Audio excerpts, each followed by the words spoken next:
A preacher once came to town and entered the synagogue. When he went up to the rostrum to speak, the audience began to make a terrific racket and rudely yelled, "We don't want any preachers here. We won't stand for sermons in this synagogue." So the preacher asked the sexton to tell the audience that he had no intention of preaching. He merely wanted to tell a short story about a Jewish merchant. The story was a good one, and the audience would enjoy it. The audience agreed, and the preacher began to tell the following story. Once a Jew was walking along the street with bowed head, looking greatly worried. On the way he met an acquaintance, a kind-hearted old man. "What's wrong with you, uncle? What has happened to make you look so distracted?" "Why shouldn't I be worried? I suffer from a great misfortune, and it's the more aggravating because it's on account of a trifle.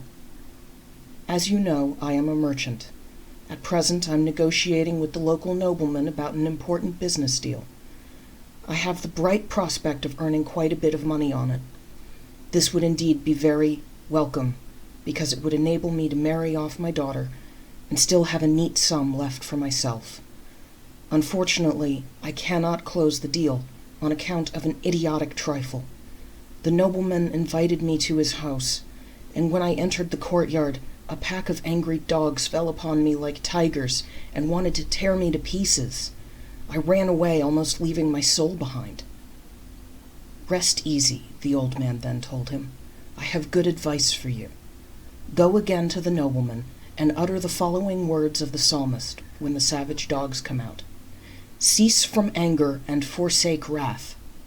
Then you'll see that they will stop their barking and will start licking your hands like lambs."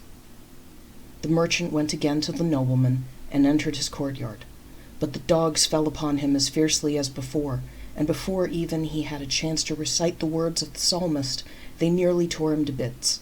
He barely escaped with his life. Thereupon he went back to the old man, who asked him, "Did the psalm help?" The merchant heaved a deep sigh and replied, "Possibly it would have helped, but to my misfortune they were such nasty dogs, they wouldn't even give me a chance to begin." This, my friends, concluded the preacher, is the short story I wanted to tell you. He then descended the rostrum and quickly left the synagogue.